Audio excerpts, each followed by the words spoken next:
नमस्कार बच्चों, आज हम पढ़ेंगे शब्द निर्माण। और शब्द निर्माण में हम आज उपसर्ग पढ़ेंगे। शब्द निर्माण के अंतर्गत प्रत्यय भी आते हैं, लेकिन अभी हम उपसर्ग देखेंगे। और उपसर्ग पढ़ने से पहले हम ये देखेंगे कि उपसर्ग की परिभाषा क्या होती है। उपसर्ग वे शब्दांश होते हैं जो मूल शब्द के आगे से लगकर उसका अर्थ बदल देते हैं।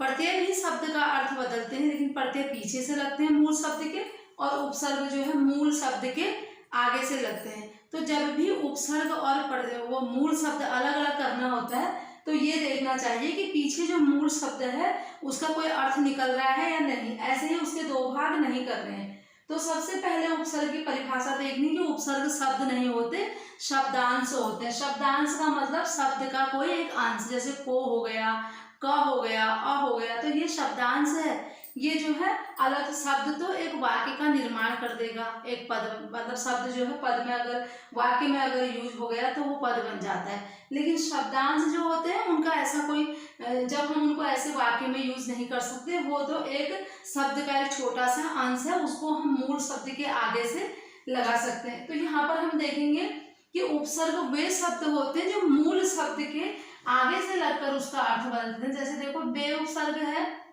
ठीक है, और यहाँ जान मूल शब्द है। जान का अपने आप में एक अर्थ है, ठीक है, ये मूल शब्द है, मतलब जो मेन शब्द होता है, रूट मतलब शब्द है, जो मेन शब्द है जो, तो ये अपने आप में भी इसका एक अर्थ है, ये जान शब्द का अर्थ है। लेकिन अब ये इस पर अच्छा खासा जान था ये, लेकिन ये बे लगाने से इसको क्या बना दिया, इसको बेजान बना दिया। अब इसको कोई जान नहीं है, तो ये पूरा अर्थ बदल दिया इसने। तो उपसर्ग का मतलब ही यही है कि वो शब्द के वो शब्दांश जो है, शब्दांश है। देखो, ऐसा नहीं कि जब हमने अलग इसको मूल शब्द अलग करो और वो उपसर्ग अलग करो, अगर कहीं पर आता है तो कई बार बच्चे जो है ऐसे उसके बीच से दो भाग कर देते हैं बेजान को। अब वो उन्हें ये तो नहीं पता कि ये मूल शब्द, ऐसा नहीं होता, वो नौ अलग कर देंगे और बेजा जो है उपसर्ग बता देंगे, ये बेजा हो गया, ये नौ हो गया। ऐसे दो हिस्से नहीं करने, दो हिस्से करने से पहले ये देखना है कि पीछे मूल शब्द बह रहा है कि नहीं रह रहा है। क्लियर होगा अब तो, क्योंकि उपसर्ग वो होते हैं जो मूल शब्द के आगे से लगकर उस पर कोई नया शब्द मतलब उसका अर्थ बदल देते हैं या कोई विशेषता प्रकट कर देते हैं, उन्हें उपसर्ग कहते हैं। अब उपसर्ग कितने प्रकार के होते हैं? संस्कृत के भी उपसर्ग होते हैं, हिंदी के भी उपसर्ग होते हैं, उर्दू और फारसी के भी उपसर्ग होते हैं। तो अब हम देखेंगे सबसे पहले संस्कृत के उपसर्ग देखेंगे कि उपसर्ग जैसे अधि दिया है यहाँ पे। अब देखो, अधि माने श्रेष्ठ है, देखो उसकी एक मीनिंग होती है उस शब्दांश की भी। अब हमने वक्ता था हमारे पास शब्द, वक्ता माने बोलने वाला। अब देखो हमने इसको क्या करा, ये तो उपसर्ग था अधि, संस्कृत का उपसर्ग, ये मूल शब्द था, इसका अपने आप में एक अर्थ था वक्ता का।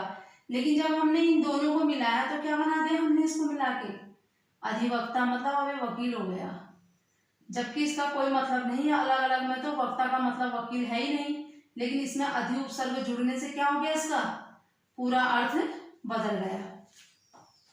अब अति हो गया। अब जैसे कई बार अत्यंत दिया रहता है परीक्षा में, अब इसको अलग अलग इसका सही क्या है, तो जब नहीं पता है, जब जानकारी नहीं है, तो क्या करते हैं इसमें अधिकतर बस वो अत्य अलग कर दिया उन्होंने और अंत बना दिया इसका, या फिर अंत कर दिया इसे।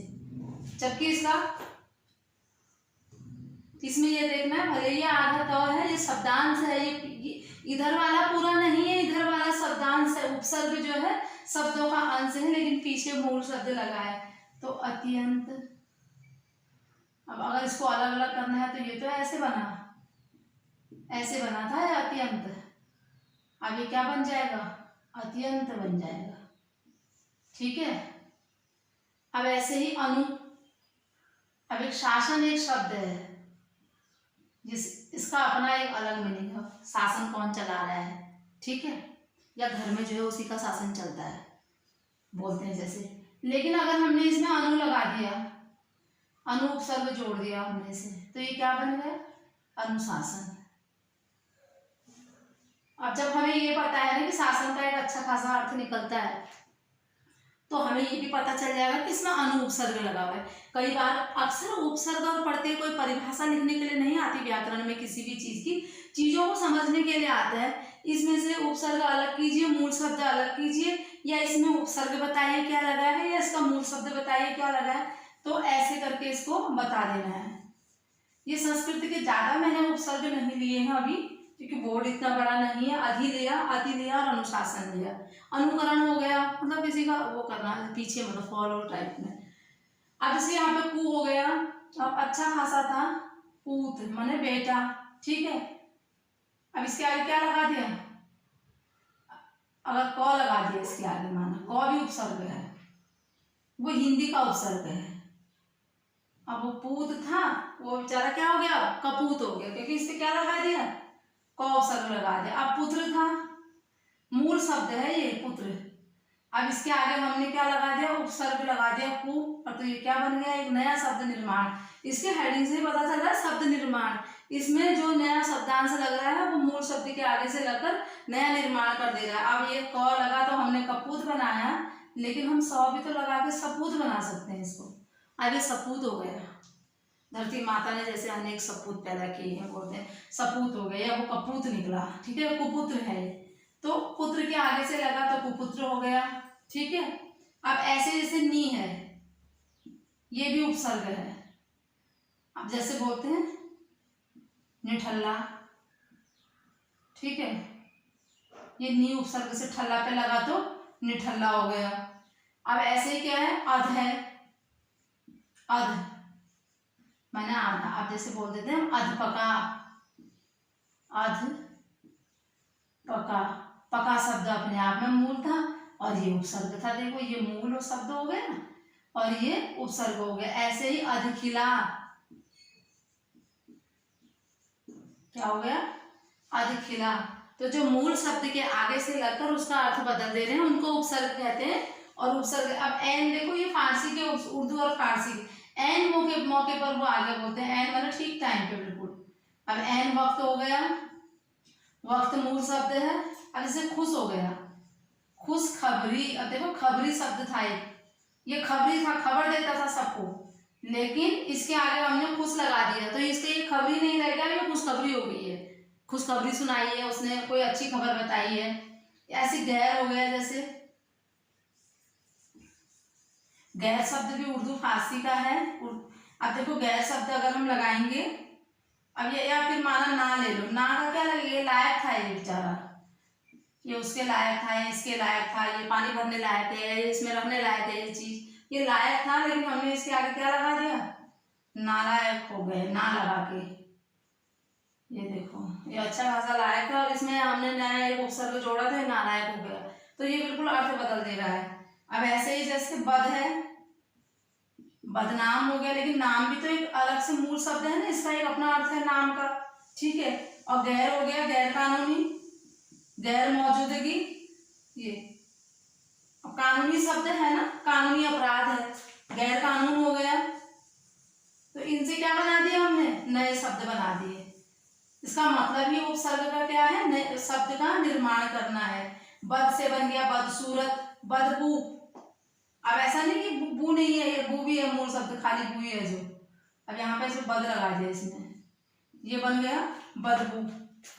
गैर से बन गया गैर मौजूदगी, गैर कानूनी। तो ये उपसर्ग है। उपसर्गों की संख्या बहुत कम लेकर आई हूं मैं यहाँ पे, लेकिन बस ये समझ जाना है कि उपसर्ग जो है मूल शब्द के आगे से लगकर उसका अर्थ बदल देते हैं। और जब अगर हमने उनको अलग अलग करना है तो ध्यान रखना है कि पीछे का जो हम देख रहे हैं, जैसे हमने कानूनी देखा तो हमें ये पता चलना चाहिए कि इसका कोई अपना एक अर्थ है इस मूल शब्द का। ऐसे हमने वो अलग कर देने हैं। अगर हमें अलग करने के लिए पूछा गया है तो हम अलग कर देंगे।